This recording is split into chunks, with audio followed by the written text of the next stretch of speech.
जय हिंद साथियों, नमस्कार। तो एक बार फिर से आपका आपके अपने यूट्यूब चैनल एनसीईआरटी स्टडी में बहुत बहुत स्वागत है। तो आज हम बात करेंगे दोस्तों प्रश्नावली 12.3 के प्रश्न क्रमांक 7 के बारे में, जिसमें हमें कहा गया है आकृति में ABCD भुजा 14 सेंटीमीटर वाला एक वर्ग है।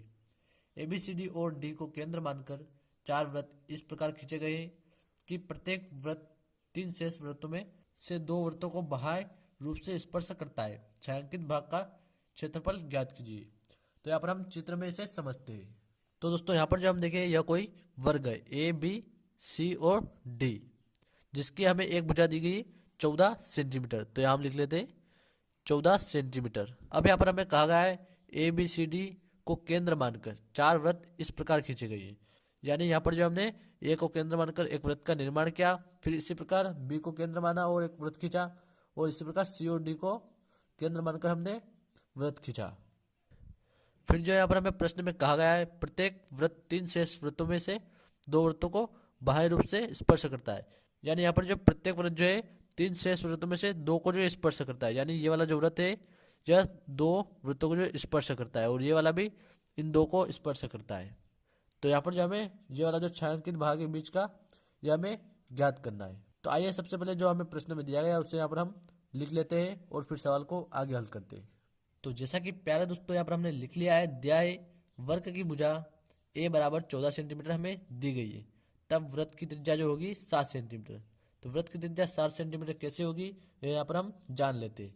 तो यहाँ पर हम देखेंगे कि यह वर्ग की एक भुजा जो हमें दी गई है 14 सेंटीमीटर। तो यहाँ पर हम देखेंगे ये वाला जो वृत्त है इसका केंद्र है A। तो यहाँ पर जो है इसके केंद्र A से लेकर परिधि जो है इसकी यहाँ तक की लंबाई जो है इसकी ये वर्ग के भुजा की आधी है, यानी 14 की आधी यानी 7 सेंटीमीटर। तो यहाँ पर हमारी त्रिज्या होगी 7 सेंटीमीटर। तो दोस्तों अब जो यहाँ पर अगर हम इस वाले वृत्त के इस वाले भाग को और इस वाले को जोड़ेंगे तो यह जो एक अर्धवृत्त का निर्माण करता है, और इसको जोड़ेंगे तो यह भी एक अर्धवृत्त का निर्माण करेगा। अब हम इन दोनों को जो है जोड़ देंगे तो अर्धवृत्त और अर्धवृत्त जो है एक वृत्त का जो है निर्माण करेगा, यानी वर्ग के अंदर हमारे पास एक वृत्त हो जाएगा। इसलिए यहाँ पर हम छायांकित भाग का क्षेत्रफल ज्ञात करने के लिए वर्ग के क्षेत्रफल में से वृत्त का क्षेत्रफल माइनस कर देंगे। तो यहाँ पर जो है यह हमें प्राप्त हो जाएगा। तो उसके लिए यहाँ पर हम लिखेंगे दोस्तों अतः छायांकित भाग का क्षेत्रफल, यानी यह जो है इसका हम क्षेत्रफल ज्ञात करेंगे। तो यहाँ पर हम वर्ग का क्षेत्रफल माइनस करेंगे उसमें से वृत्त का क्षेत्रफल। तो यहाँ पर वर्ग का क्षेत्रफल जो होता है इसका फॉर्मूला होता है भुजा का स्क्वायर। इसमें से हम माइनस कर देंगे पाई आर स्क्वायर, जो कि वृत्त का क्षेत्रफल होता है। तो अब जो दोस्तों यहाँ पर हम इनमें मान रख देते हैं। तो यहाँ पर हम लिखेंगे बराबर भुजा हमें दी गई है 14 सेंटीमीटर, जैसा कि आप यहाँ पर देख सकते हैं। तो यहाँ हम लिखेंगे 14 का स्क्वायर, फिर इसमें से हम माइनस कर देंगे पाई का मान जो होता है 22/7। तो यहाँ हम लिखेंगे 22/7 और इसके गुणे में हम लिखेंगे आर, जो कि हमारे पास है 7 सेंटीमीटर। तो यहाँ हम लिखेंगे गुणे में 7 का स्क्वायर। अब इसको जो हम हल करते हैं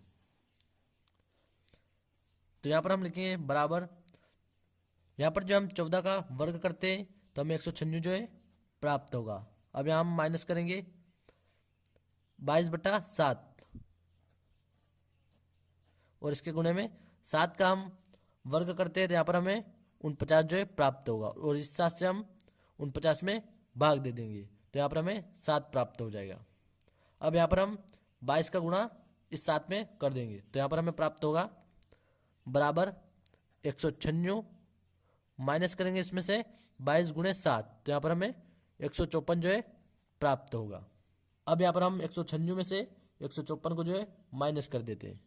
तो यहाँ पर हम माइनस करेंगे इसको तो यहाँ पर हमें 42 जो है प्राप्त होगा। तो यहाँ हम लिखेंगे 42 सेंटीमीटर स्क्वायर, यानी यह जो हमें छायांकित भाग का क्षेत्रफल प्राप्त हुआ है। तो उम्मीद करता हूँ दोस्तों सवाल अच्छे से समझ में आ ही गया होगा। अगर आपको हमारा वीडियो अच्छा लगा है तो चैनल को सब्सक्राइब और वीडियो को लाइक जरूर कीजिएगा। धन्यवाद।